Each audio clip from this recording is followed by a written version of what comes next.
The sound of their laughter cut deeper than the crash ever did. There they were, my husband and his mother, carelessly tossing my belongings into garbage bags while cracking jokes about my defective parts. I stood frozen in the doorway of what was supposed to be our forever home, watching them destroy my life with smiles on their faces. My name is Ariel, and 6 months ago, I nearly died in a car accident. Helen was behind the wheel, driving like a maniac despite my pleas to slow down. The last thing I remember before everything went black was her dismissive scoff. "Don't be so dramatic, dear." I woke up in the hospital to learn I'd never be able to have children. Donald held my hand that first day, promising we'd get through it together. Looking back, I should have noticed how his mother smirked in the corner of my hospital room. "Oh, look what I found!" Helen's shrill voice snapped me back to the present. She dangled my wedding album between 2 fingers like it was contaminated. "Should we burn it, Donald?" "Just toss it," Donald replied, not even looking up from his phone. "Tiffany and I will make better memories." The name hit me like another collision. "Tiffany?" Donald finally met my eyes, his face devoid of any warmth. "Yes, Tiffany. Someone who can actually give me the family I deserve." He walked over, handing me a manila envelope. "The divorce papers are inside. Sign them quickly. Tiffany's lease is up next month, and she'll need somewhere to live." "You're moving her into our house?" My voice cracked. "The house I designed?" Helen laughed again, that horrible tinkling sound that always reminded me of breaking glass. "Oh, honey, it was never really your house. You were just keeping it warm for someone more suitable." I watched them continue their cruel inventory of my life, separating what they deemed worthy of keeping from what they'd discard. 10 years of marriage reduced to garbage bags and casual cruelty. "The movers will be here in an hour," Donald announced, checking his watch. "You should probably wait outside. Wouldn't want to make things awkward." "Awkward?" I repeated, anger finally breaking through my shock. "You're kicking me out of my own home and worried about things being awkward?"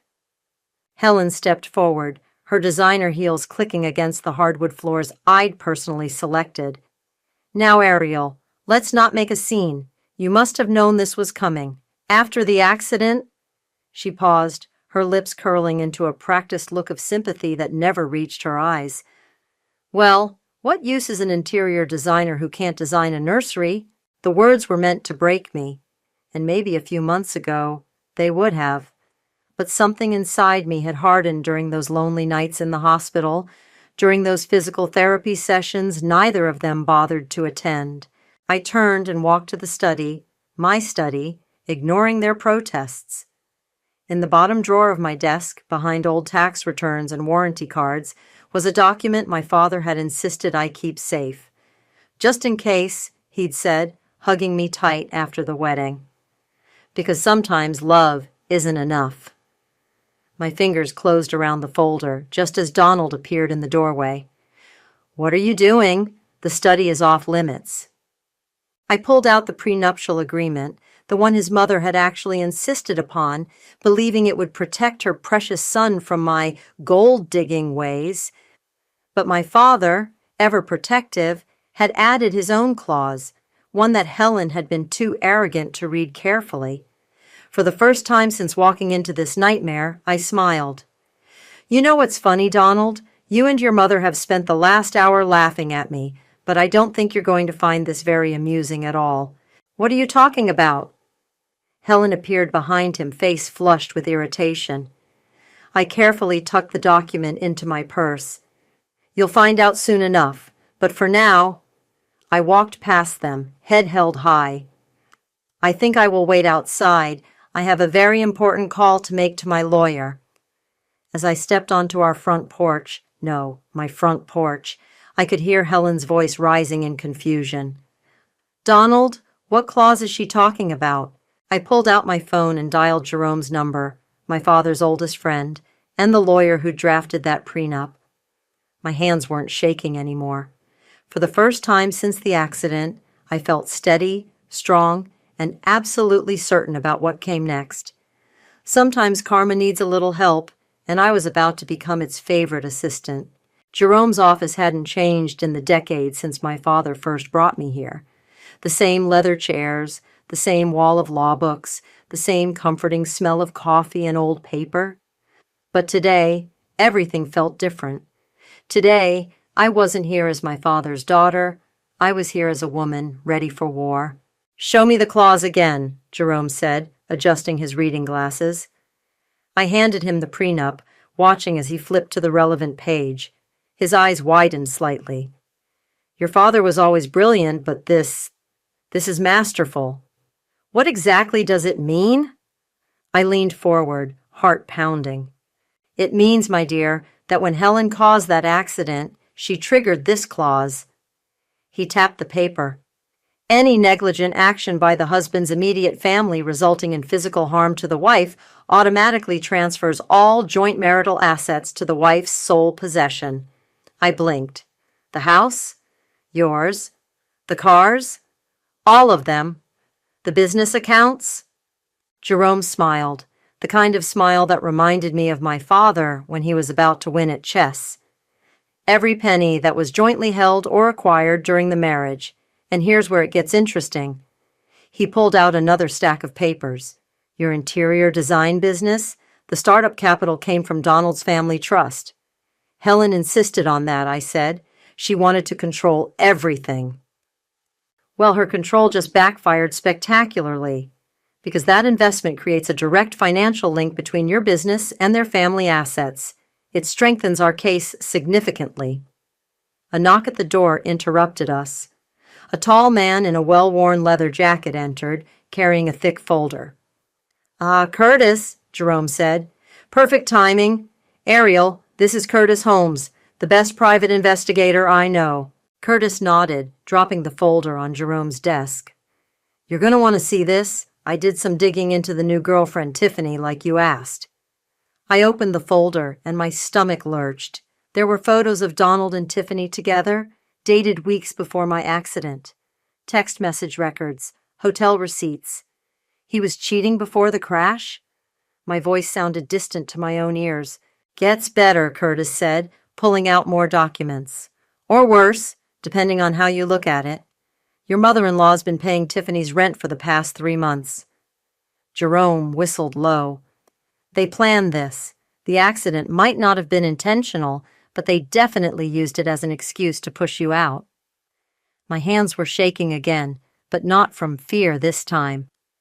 "What do we do now?" "Now?" Jerome's eyes gleamed. "Now we serve them eviction papers. The house is legally yours, Ariel. They have no right to be there, let alone move another woman in." "But they'll fight it," I said. Curtis chuckled. "Let them try. I've got witness statements from the accident. 3 people saw Helen running that red light.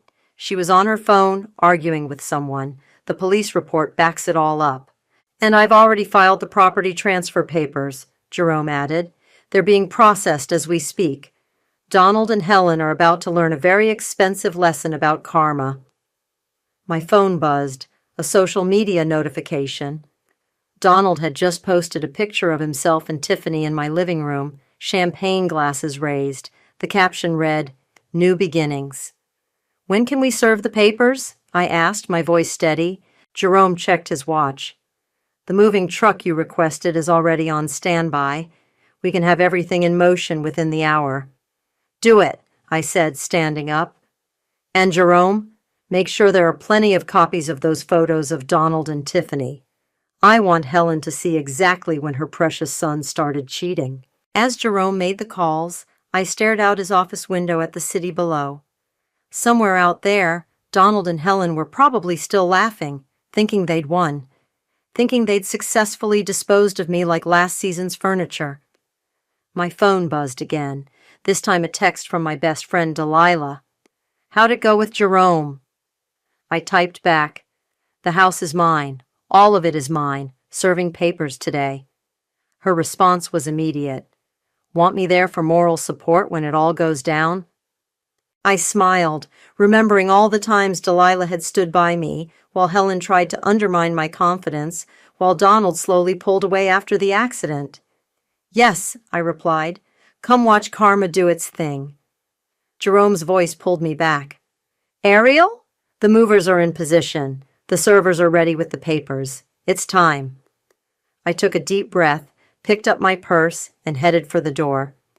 Behind me, I heard Curtis say quietly to Jerome, Man, they really shouldn't have messed with her. No, I thought. They really shouldn't have. I met Donald at a charity gala 10 years ago. He was charming, successful, and looked at me like I was the only person in the room. Helen was there too, of course. She was always there. I remember her eyes scanning me from head to toe, lips pursed in disapproval at my off-the-rack dress. You're an interior designer? She'd asked, voice dripping with condescension. How quaint. Now, sitting in my car outside what was still legally my house, I scrolled through Donald's social media feed. There they were, Donald, Helen, and Tiffany, posing in my carefully curated living room, the room where I'd spent months selecting every piece, matching every color. Tiffany was wearing my favorite armchair like a throne. Look at this, I said to Delilah, who sat beside me in the passenger seat. Helen's already tagged Tiffany in the country club's private group, welcoming our newest member to the family. Delilah leaned over, her face darkening. That's the same group they kicked you out of last week, right? Yep. Helen told everyone I'd had a mental breakdown after the accident. I clicked through more photos. Oh, this is rich. They're planning a housewarming party. In my house. My phone rang. It was Curtis. You're going to want to hear this, he said without preamble. I found Tiffany's old Instagram account, the one she deactivated right after your accident. I recovered the archived posts. And? She and Donald were at the same resort in Cabo last March. Different photos, same location, same dates. 3 months before your accident. My stomach churned. That was our anniversary weekend. Donald said he had to work. There's more, Curtis continued. I've got credit card statements showing dinner reservations, hotel bookings, all going back almost a year. And get this. Helen's been making regular deposits into Tiffany's account since January. Delilah grabbed my phone. Are you saying Helen was funding their affair? Looks that way, Curtis replied. She was basically paying Tiffany to pursue Donald. I watched another car pull into my driveway, more guests arriving for their impromptu celebration. Through the window, I could see Helen directing caterers, pointing imperiously at my dining room. The servers are in position, Curtis said. Jerome's got the police on standby in case things get ugly. You sure you want to do this now? I thought about all the dinner parties where Helen had subtly criticized everything from my cooking to my inability to give her grandchildren. The way Donald had slowly adopted his mother's cruel comments, disguising them as jokes. Yes, I said firmly. Let's do it now, while they have an audience. I nodded to Delilah, who pulled out her phone and started recording. Then I dialed the number Jerome had given me. Send them in, I said. We watched as a formal-looking woman in a suit walked up to my front door, flanked by 2 uniformed officers. Through the large windows, I could see the exact moment Helen opened the door, her smile freezing as she was handed the stack of papers. What's happening? Donald appeared behind his mother, Tiffany clutching his arm. The server's voice carried clearly across the lawn. This is an immediate eviction notice. The property legally belongs to Ariel, as per the prenuptial agreement clause triggered by the vehicular incident of April 15th. You have 1 hour to vacate the premises. Helen's screech could probably be heard 3 blocks away. This is ridiculous. Donald, call your lawyer. But Donald was staring at the additional papers being handed to him, the photos, the bank statements, the timeline of his affair with Tiffany laid out in clinical detail. Tiffany stepped forward, her face pale. What are these payments from Helen? Donald, you told me those were from your business account. More cars were pulling up, but these weren't party guests. These were the moving trucks Jerome had arranged, ready to clear out anything that belonged to Donald or Helen. Should we go closer? Delilah asked, still recording. The country club members are going to love this footage. I watched as Helen's perfectly curated world crumbled around her. Guests were hurriedly leaving, phones already out, no doubt spreading the gossip. Donald was arguing with Tiffany, who was backing away from him, staring at Helen with growing horror. "No," I said, starting the car. "I don't need to watch. I just needed them to feel what I felt, having their world pulled out from under them while everyone watches." As we drove away, my phone buzzed with a text from Jerome. "Mission accomplished. The house will be empty and secured within 2 hours. Ready to move back in?" I smiled, thinking of all the redecorating I was going to do. "Not yet," I replied. "I think there's still more karma to come." The champagne was expensive, the same brand Helen always insisted on serving at her parties. I had it delivered to the house with a note. "Congratulations on your new beginning. Here's to karma." From the safety of my car across the street, I watched the delivery man hand over the bottle just as the eviction servers approached the front door. Perfect timing. "They're all still in there?" Jerome asked through my phone's speaker. "Oh, yes," I replied. "Helen invited half the country club to witness their little celebration. Looks like they'll have quite the audience." The server rang the doorbell. Helen answered, champagne bottle still in hand, her face flushed with the success of her planned takeover. I couldn't hear the exact words, but I saw the moment her expression changed, from confusion to disbelief to rage. "You can't do this!" Helen's voice carried across the manicured lawn. "This is my son's house!" The server remained professionally calm, holding out the thick stack of documents. "Ma'am, these papers clearly state—" "I don't care what they state." Helen tried to slam the door, but one of the officers blocked it with his foot. "Mrs. Thornton," the officer said, "this is a legal eviction notice. You need to comply." Donald appeared behind his mother, Tiffany hovering uncertainly in the background. "What's going on?" The server handed him his own set of papers. "Sir, due to the negligence clause in your prenuptial agreement, triggered by the accident involving your mother, all joint marital assets have been legally transferred to your wife, Ariel." "Ex-wife," Donald corrected automatically, then paled as he actually read the documents. "This can't be right. Mom, call Richard." "Already did," Helen snapped, phone to her ear. "Richard, we need you here immediately. That little gold digger is trying to—" "What do you mean you can't represent us?" I smiled, knowing their lawyer had already received the complete evidence package from Jerome. Inside the house, the party guests were starting to notice something was wrong. I could see them gathering near the windows, phones raised, recording everything. "The moving truck is here," Jerome updated me, "and the locksmith is standing by." Right on cue, a large truck pulled up to the curb. Professional movers began unloading equipment while Helen's carefully selected party guests started streaming out the front door, whispering among themselves. "This is absurd!" Donald was shouting now. "You can't just take my house!" "Your house?" The server raised an eyebrow. "According to these documents, it was purchased with joint marital funds and is now solely Mrs. Ariel's property, along with all other joint assets." Tiffany stepped forward, frowning at the papers in Donald's hands. "What's that about bank transfers?" Before Donald could stop her, she grabbed one of the documents, the one detailing Helen's payments to her secret account. "What is this?" Tiffany's voice rose. "Helen's been paying me? All those business investments were from you?" Helen tried to snatch the paper away. "Don't be dramatic, dear. We were just helping you get established." "Helping me?" Tiffany backed away, her face reddening. "You were paying me to date your son while he was still married?"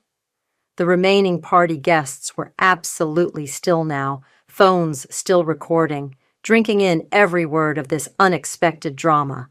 "Ma'am," the officer addressed Helen again, "you need to begin gathering your personal belongings. The movers will assist you."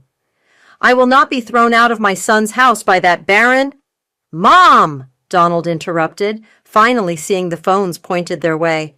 "Stop talking, now!" But Helen was too far gone, her carefully maintained facade cracking completely. "This is all your fault," she screamed at Donald. "If you had just divorced her quietly like I told you to—" Like you told him to? Tiffany's voice cut through Helen's tirade. How long have you been planning this?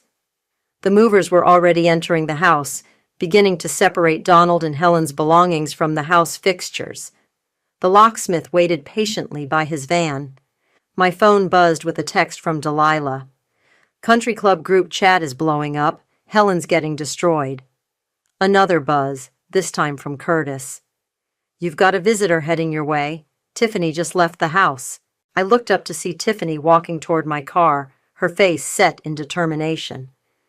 Behind her, Donald was trying to prevent his mother from throwing my champagne bottle at the movers while party guests hurried to their cars, no doubt racing to spread the gossip.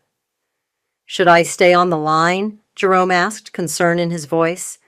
No, I said, watching Tiffany approach. I think it's time for a different kind of conversation. I ended the call just as Tiffany reached my window. Her eyes were red, but her voice was steady. We need to talk, she said. I think they've been lying to both of us. The coffee shop was quiet, tucked away from the chaos we'd left behind.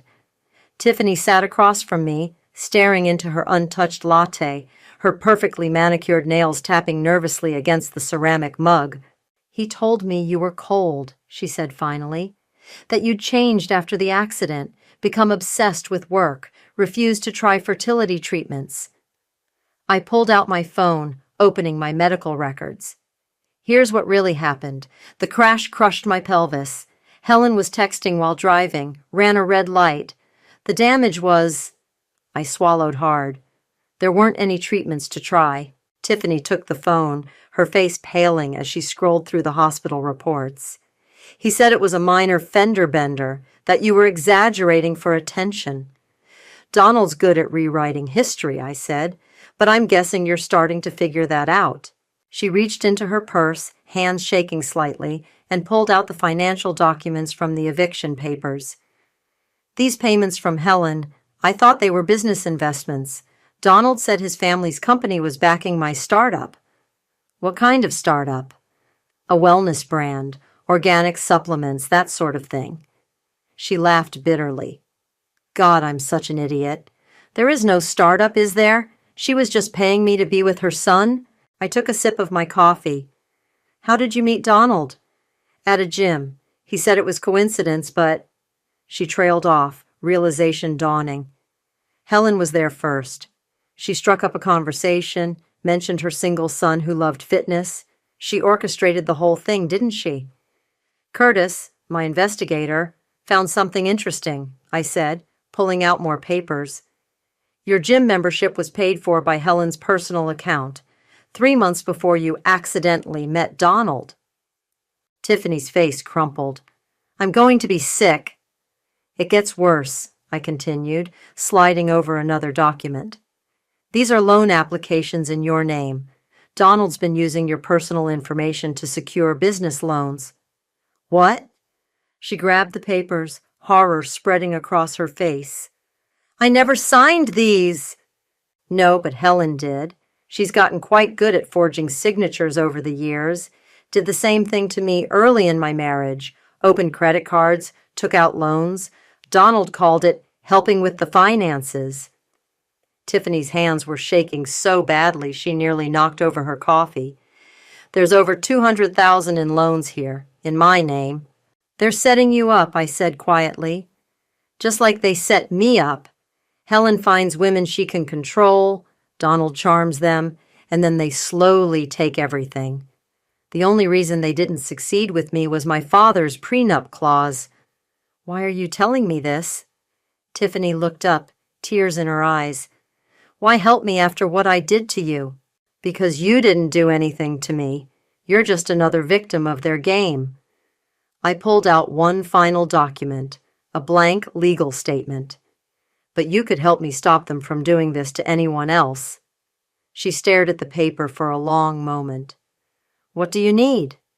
Your testimony about the payments, the loans, everything.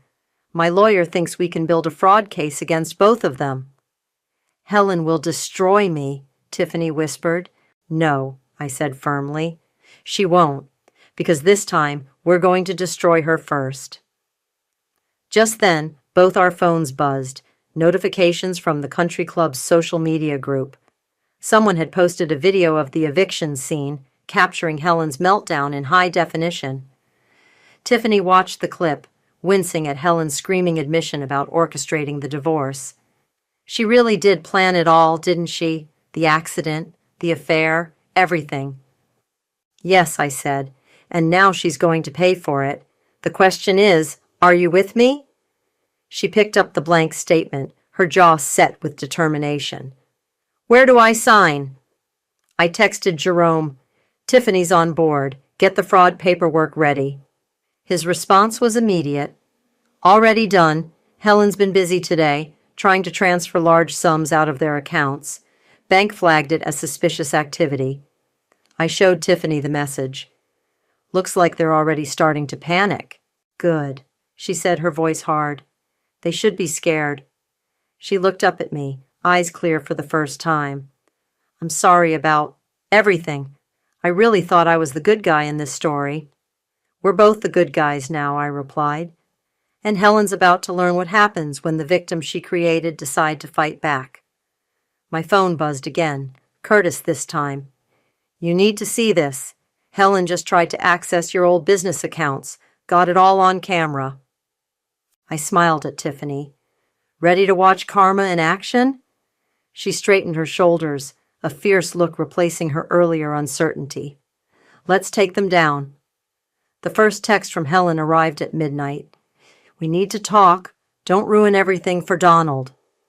I showed it to Delilah, who was staying with me at my hotel suite. Here we go, right on schedule.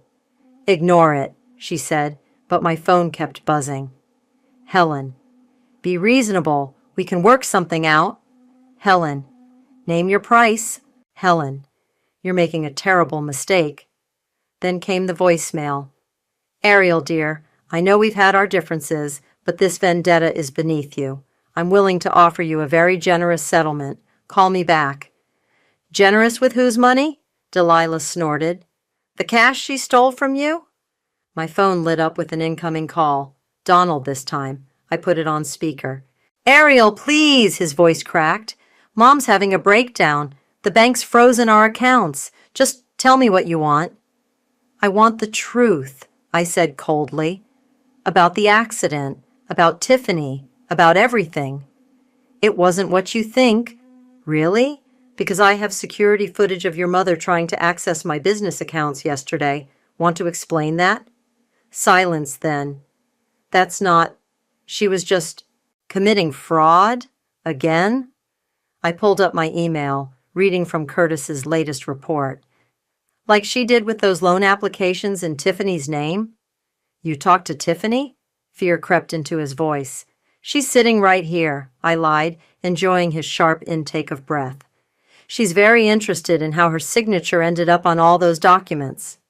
Don't do anything rash. Like running a red light while texting? Like that kind of rash? The line went dead. Seconds later, another text from Helen. 20,000 cash, tonight. Just stop this madness. I forwarded everything to Jerome, who responded immediately. Keep them talking. The more desperate they get, the more mistakes they'll make. As if on cue, my laptop pinged with an alert from my banking app. Someone was attempting to access my business account again. Got you, I whispered, triggering the security protocol Jerome had set up. Within seconds, Curtis sent a screenshot of Helen at an ATM, trying to use a duplicate card she must have made months ago. Delilah peered at the image. Is she crying?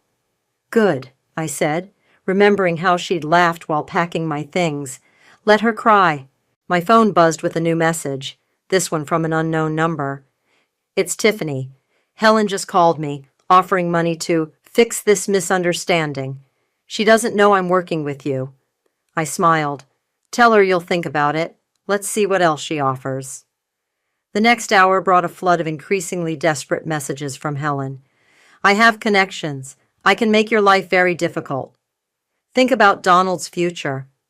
That accident wasn't entirely my fault. I know things about your father's business. That last one made me pause. I called Jerome. What could she know about Dad's business? Nothing, he assured me. She's grasping at straws. But this is interesting. I just got a call from her bank. She tried to open a new account using your Social Security number. That's a federal offense. Exactly, and we have it all documented. Jerome's voice held a note of triumph. She's unraveling, Ariel, making rookie mistakes. Another text from Tiffany. Helen just offered me $50K to sign a statement saying you coerced me. I recorded the whole conversation. I forwarded this to Jerome, who replied, Perfect. The fraud case is solid now. Want me to move forward with the charges? Before I could answer, there was a knock at my hotel room door. Delilah checked the peephole and gasped. It's Helen. I walked to the door, heart pounding, but hands steady. Through the peephole, I could see Helen's mascara-streaked face, her usually perfect hair disheveled. Ariel, she called out. I know you're in there. Please, let's be civilized about this. I pressed record on my phone and opened the door. Helen rushed in, clutching her designer handbag like a shield. This has gone far enough. I'm prepared to offer you nothing. I cut her off. You have nothing to offer me. The house is mine, the business is mine, and in about... I checked my watch. 12 hours, the police will have enough evidence to charge you with fraud. She stumbled backward. You wouldn't dare. Watch me. I held up my phone, showing her the ATM footage. By the way, that card you tried to use? Every attempt was logged and reported to the FBI's Financial Crimes Unit. Helen's face crumpled. For a moment, I saw past the designer clothes and practiced poise to the desperate woman beneath. You're just like me, she whispered, using people, manipulating situations. No, I said firmly. I'm nothing like you. I'm just better at karma than you expected. The courthouse steps were crowded with reporters. Helen's financial crimes had made local headlines, especially after several other victims came forward with similar stories. I stood at the top of the steps with Jerome and Tiffany, watching Helen and Donald arrive for the hearing. Ready? Jerome asked, adjusting his tie. I nodded, gripping my folder of evidence. Inside were years of fraudulent documents, forged signatures, and the final piece, Helen's recorded confession from my hotel room. The courtroom was packed. I recognized faces from the country club, former friends who'd believed Helen's lies about my mental breakdown. They weren't laughing now. All rise, the bailiff called as Judge Martinez entered. Helen's lawyer spoke first, trying to paint a picture of a misunderstood grandmother-to-be who only wanted to protect her son. I watched the judge's expression darken as Helen dabbed at fake tears with a monogrammed handkerchief. Then it was our turn. Your Honor, Jerome began, we have documented evidence of systematic fraud spanning nearly a decade. Mrs. Helen Thornton didn't just cause an accident that severely injured my client. She orchestrated a complex scheme of financial manipulation and identity theft. Tiffany took the stand first. Her voice shook, but grew stronger as she detailed Helen's manipulation. She paid me to date her son, Tiffany testified, then used my personal information to secure fraudulent loans. When I discovered this and confronted her, she offered me money to lie in court. Donald's face went pale. He hadn't known about the loans. Next came the bank records, dozens of unauthorized transactions, forged signatures, fake accounts. With each new piece of evidence, Helen's composed facade cracked further. And now, Jerome said, we have Mrs. Thornton's own words. He played the hotel room recording. Helen's voice filled the courtroom. That accident wasn't entirely my fault. Then, moments later, her attempt to bribe me into silence. Helen's lawyer stood up. Your Honor, I need to confer with my client. Sit down, Helen snapped, standing suddenly. This is ridiculous. Everything I did was for my son. That woman, she pointed at me, was destroying our family's legacy. She couldn't give Donald children, couldn't maintain our social standing. Mrs. Thornton, the judge warned, I suggest you stop talking. But Helen was beyond stopping. She trapped my son with that prenup, used her father's connections to steal our property. The property you lost after causing an accident that left me unable to have children, I interrupted, my voice carrying across the courtroom. The accident you caused while texting about setting Donald up with Tiffany. The gallery erupted in whispers. Helen's lawyer looked like he wanted to disappear. I have a statement to make, Donald said suddenly, standing up. His lawyer grabbed his arm. Don't. No, Donald pulled away. I need to say this. He turned to face me. The accident. Mom told me she had proof you were cheating. Said we needed to follow you that day. But there was no proof, was there? She just needed an excuse to hurt you. Helen's screech echoed off the walls. Donald, shut up! She planned everything, he continued. The accident, Tiffany, the loans. I knew about some of it, but not all. I was a coward. I let her control everything because it was easier than standing up to her. The judge's gavel cracked like thunder. That's enough. Based on the evidence presented and these spontaneous confessions, I'm prepared to rule. What followed was everything Jerome had promised. The fraud charges stuck. Helen's assets were frozen. The civil penalties would bankrupt her. Donald faced lesser charges but still lost his business license. Furthermore, the judge continued, I'm issuing a restraining order preventing both Helen and Donald Thornton from coming within 500 feet of Ariel or her property. I watched Helen crumple in her seat as reality hit her. All her careful plans, her manipulations, her social climbing, destroyed by her own actions. Outside, reporters swarmed the steps. I saw Donald trying to approach, but Delilah blocked his path. Ariel, he called out, I'm sorry for everything. I turned to face him one last time. No, Donald, you're just sorry you got caught. Tiffany touched my arm. The reporters want statements. Ready to tell our side? I looked at the crowd of cameras, then at Helen being led away by her lawyer. Actually, I don't need to say anything. The truth speaks for itself. As we walked down the courthouse steps, my phone buzzed with messages from the country club group, the same one that had once mocked my breakdown. Now they were falling over themselves to apologize. Delete them all, Delilah suggested. I did better than that. I left the group entirely. Some karma doesn't need an audience. The moving truck pulled away from my driveway, leaving me alone in my newly redesigned home. Every trace of Helen's influence was gone. The stuffy antiques, the pretentious artwork, the cold formal spaces she'd insisted upon. In their place, I'd created warmth, comfort, and most importantly, peace. My phone buzzed with a text from Tiffany. Just landed my first legitimate client. The Women's Advocacy Foundation is really taking off. I smiled, remembering how she'd used her settlement money to start helping other women escape financial abuse. She'd found her calling in the ashes of Helen's manipulation. The doorbell rang. It was Delilah, carrying a bottle of wine and a stack of mail. Final notice from the country club, she announced, waving an envelope. They want to reinstate your membership. Apparently, Helen's replacement on the board insisted. I took the envelope and dropped it straight into the shredder. Some bridges are better left burned. Speaking of Helen, Delilah pulled out her phone. Did you see this? It was a local news article. Helen had been spotted working as a sales clerk at a discount department store. The mighty had fallen indeed. And Donald? I asked, though I already knew the answer.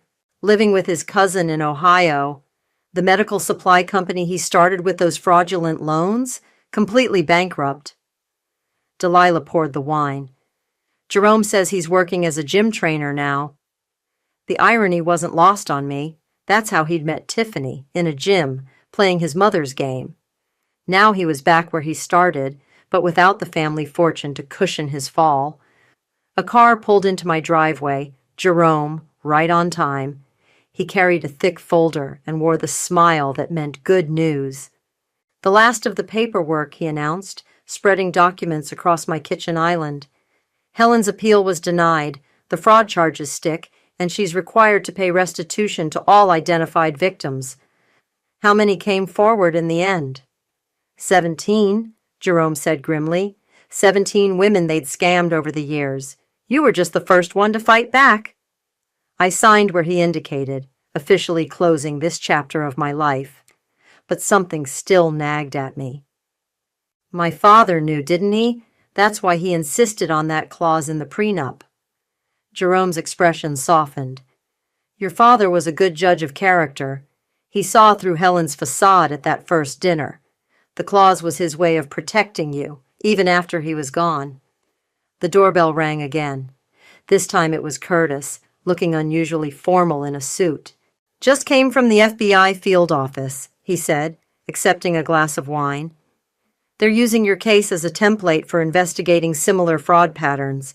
Helen's little empire wasn't unique, just unusually sloppy near the end. Because she never expected anyone to fight back, Delilah added. No, I said, thinking of all those other women. She never expected us to find each other. My phone lit up with another text from Tiffany. Speaking at the domestic abuse conference next month. Want to join me? Your story needs to be heard. I showed the message to Delilah, who immediately nodded. Do it. Help other women spot the Helens of the world before it's too late. Looking around my peaceful home, I realized something important. This wasn't just about revenge anymore. It was about breaking a cycle, about showing others that fighting back was possible. You know what Helen said to me in that hotel room? I told them. She said I was just like her, using people, manipulating situations. She was wrong, Jerome said firmly. I know, I replied, because everything I did was about exposing the truth, not hiding it, about facing consequences, not avoiding them. Curtis raised his glass. To karma? No, I corrected him, thinking of all the women who'd come forward, of Tiffany finding her purpose, of my father's protective foresight. To justice, the kind you fight for. We clinked glasses as the setting sun painted my living room in warm light.